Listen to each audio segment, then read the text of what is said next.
Hi everybody, this is the Baseball Hut, the amazing, spectacular, terrific, the great one, the People's Champion, your host, Hut, and welcome back to the Baseball Hut.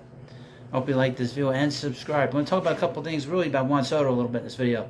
A couple updates. It seems that the Mets are going to hire a bullpen coach. I think his name's Jose Rosada. He worked with the Yankees with Mets new manager Carlos Mendoza, and he was also coaching in Korea. A pretty versed guy. I don't know anything about him. Just saw a little blurb, a little tweet by New York Post reporter Mike Puma just a few minutes ago. So we'll see what that happens. Yamamoto has been posted. The Eagles has landed. But the rumor is that Yamamoto will not be going to any of the ballparks to, audition and talk to the teams. Seems like I guess the teams will be going one place and talking to him wherever he is, and we're not going to know much about what's going on until December. So there's going to be a little bit of a delay with him, even though he's got 45 days. It's going to be a while. So probably around the time of the winter meetings, either a little before that, or at the winter meetings, or a little after that. So here we go. I got a little interesting trade package. This comes from SI.com's Fan Nation. This is part of the Padres side of things, I guess. Padres Rumors. And we could talk about this as a discussion. I'll put in, just to sort of, read this article to you, and we can discuss in the comment section. Writer puts together a trade package to send Juan Soto to New York. The will they or won't they continues. The San Diego Padres are still trying to figure out what they want to do with star outfielder Juan Soto as he enters the final year of his contract. Many have expected the team will move him this winter, but there have also been conflicting reports about a trade. There's been a ton of smoke about a potential trade sending Soto to the Yankees, but there's another team in New York that makes some sense. The Mets could use a bat like Soto in their lineup, and they have the finances to retain him long term.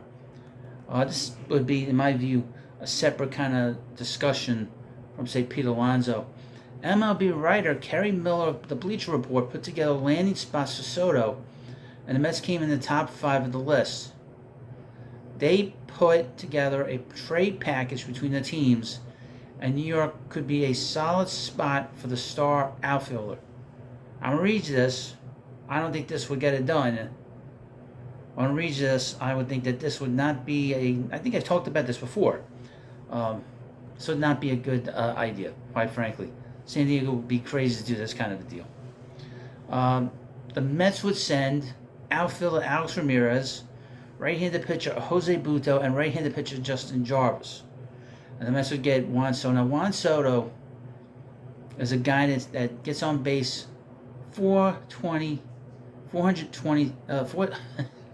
He's got it on base. I'll say it right. He's got an on-base percentage of 420 in his career, and he's only 25 years old. This deal would not even get close to being done, quite frankly. Alex Ramirez is a guy that is a struggle. This is a person who came up with this. Doesn't know the Met farm system. Alex Ramirez has been a struggling prospect the past 2 years, and he struggled in Brooklyn this past year. He is kind of spinning his wheels as a prospect. He was on a top 100 prospects list, but now he is not. There was discussion that the Mets might leave him off the 40-man roster. So that part's, in my view, is not going to get it done. Jose Butto was on the Mets prospect list, but now he's off of it, primarily because he has not pitched well. He's been walking a lot of bats, especially in AAA. Although he did pitch well in September when the Mets called him up in garbage time. But he did pitch pretty good, but he is a fringe pitcher. He's a number 5 starter at best. And then right-handed pitcher Justin Jarvis, who the Mets picked up for the Mark Canha deal, he has been unprotected to the Rule 5 draft. So they could have put him on the 40-man roster, and they did not. And David Stearns knows this player and did not protect him. This would not get it done. With these kind of players, with these kind of what they call generational players like Juan Soto, you're going to have to give up at least 4 players. And with the Mets, you'd have to probably you probably have to give up Luis Angel Acuna. You'd have to probably give up Jet Williams, Drew Gilbert, probably one of those three or two of those three. Plus, you'd have to give up Blade Tidwell, and you'd have to give up Tyler Stewart. And these are some of the top prospects in the Mets system. Would the Mets do this? Would the Mets be interested in one? So absolutely. You can put him in left field or right field, and you're set. You got a number 3 hitter in the middle of this lineup. But the Mets are hell-bent on rebuilding the farm system, and if you don't have a strong farm system, you can't win. It's a very simple thing. You need a strong foundation for a good team is through your farm system. Why were the Mets, if you're old enough to remember, why were the Mets so good in the 80s? Because their foundation was so good. They had so many very good young players that they shuffled in and shuffled out from 84 through 88, and they were able to win so many games. That's how you win. Okay, that has not changed no matter what the analytics say. You need good young players and good young starting pitching to be able to maintain a high level of quality play every single year. And this franchise has had a difficult time of it for a very long time, being able to do that.